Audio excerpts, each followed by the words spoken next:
Esta mañana he despertado. Oh, bella ciao, bella ciao, bella ciao.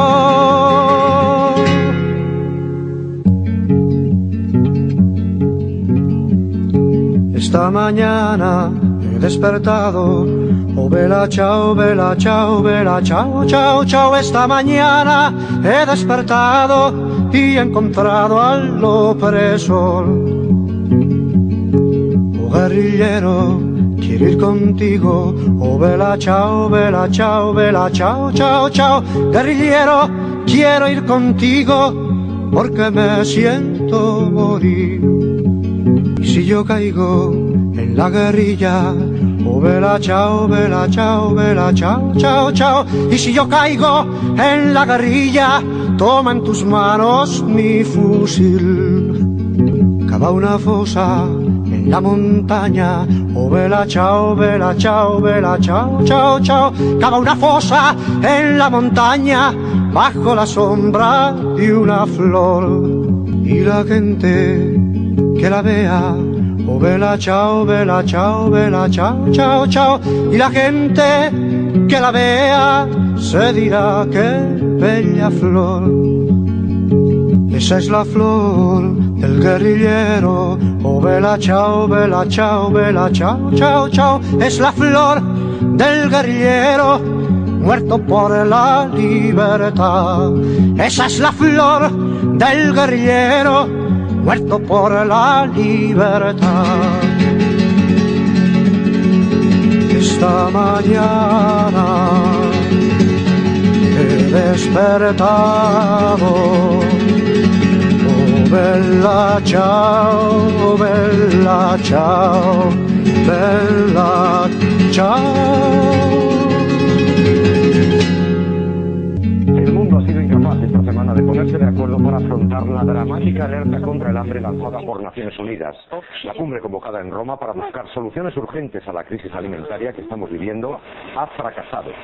900 millones de personas siguen condenadas al sufrimiento. Un equipo de Informe Semanal ha entrevistado en Ginebra al relator de Naciones Unidas para el derecho a la alimentación, el sociólogo y escritor Jan Sigler, para analizar con él esta gravísima situación en la que, si algo está claro, es que existe una escasez intencionada de alimentos para poder influir en los precios y para que no se detenga el llamado negocio del hambre. Medio centenar de jefes de Estado o de Gobierno y 2 millares de altos funcionarios y diplomáticos se reunieron esta semana en Roma para enfrentarse a uno de los problemas mayores y menos debatidos del mundo: el hambre, una epidemia social que causa una matanza continua en los rincones más pobres del planeta. El hambre aumenta sin cesar desde hace 11 años. Cerca de 1.000 millones de personas viven en la miseria, privadas del derecho a la alimentación. Y sin embargo, las naciones enriquecidas se resisten a adoptar las medidas precisas para acabar con esta tragedia intolerable.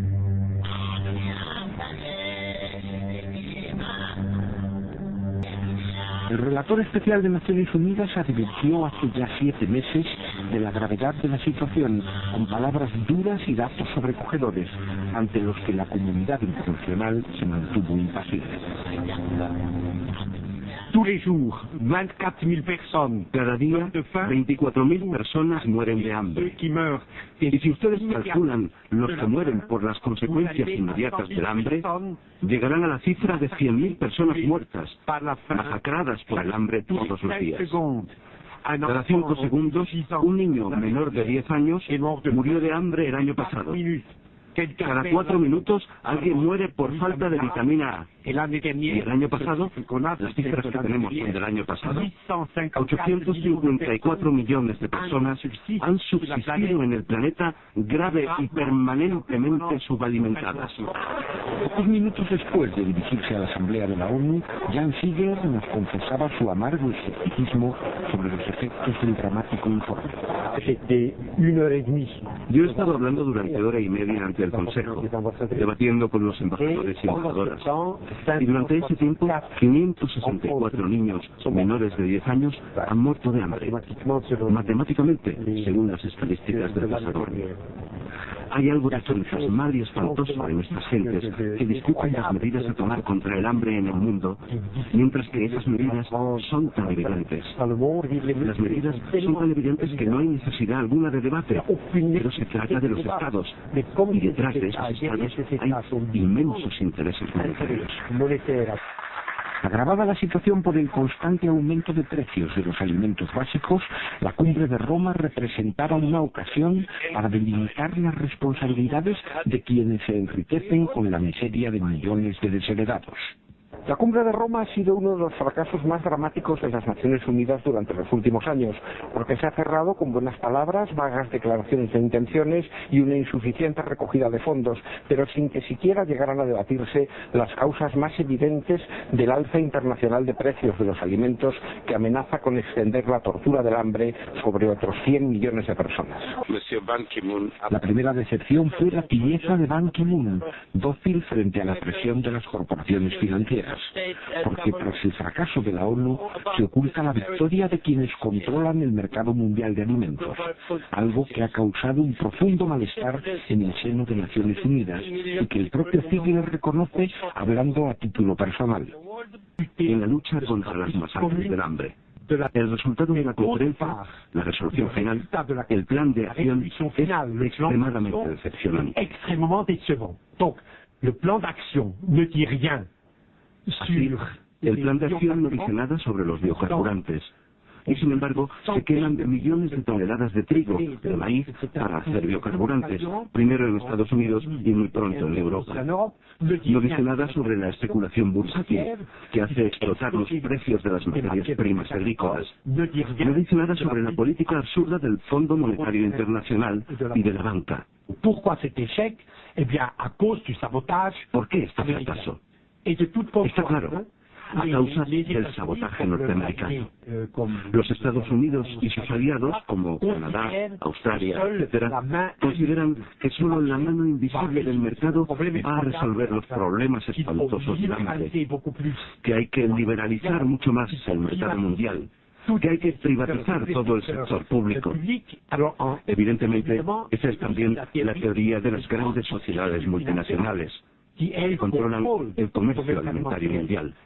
Y así estamos ante un sabotaje que paraliza hasta a las Naciones Unidas. Pero las Naciones Unidas carecen de los instrumentos precisos para impedir la actividad criminal de los especuladores bursátiles, cuyos despiadados negocios provocan el hambre de millones de personas. Lo que ha ocurrido entre diciembre y marzo pasados ha sido totalmente escandaloso. Hubo en las bolsas financieras un crack, una pérdida enorme de más de $1 billón en valores patrimoniales que fueron liquidados. Y los grandes especuladores emigraron de la bolsa de Nueva York hacia la de Chicago. Es decir, en vez de especular con acciones y obligaciones, etc., ahora, después de haber sufrido tantas pérdidas, especulan y consiguen beneficios enormes con materias primas agrícolas, como el arroz, el trigo, el mijo, etcétera, etcétera. La sociedad civil exige ahora que los alimentos sean declarados bien público y retirados a la especulación bursátil, y que su precio sea fijado bilateralmente o multilateralmente por negociaciones entre países productores y países consumidores. En Roma se presentaron 7 fórmulas para fijar precios justos y estables a los alimentos, pero la oposición de los Estados Unidos y las presiones de las grandes sociedades mercantiles lograron que fueran descartadas. En el dominio alimentario son 8 sociedades las que controlan.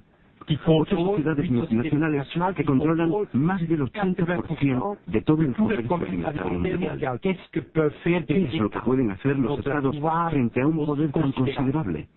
Y dicho entre paréntesis, no hay que atacar a las sociedades multinacionales, porque no son la Cruz Roja. Las sociedades multinacionales existen para conseguir beneficios. Es a los estados a quienes corresponde imponer el bien público, imponer la solidaridad, imponer una lucha efectiva contra la masacre cotidiana del hambre. Pero los estados no hacen su trabajo hasta ahora. Las Naciones Unidas tampoco.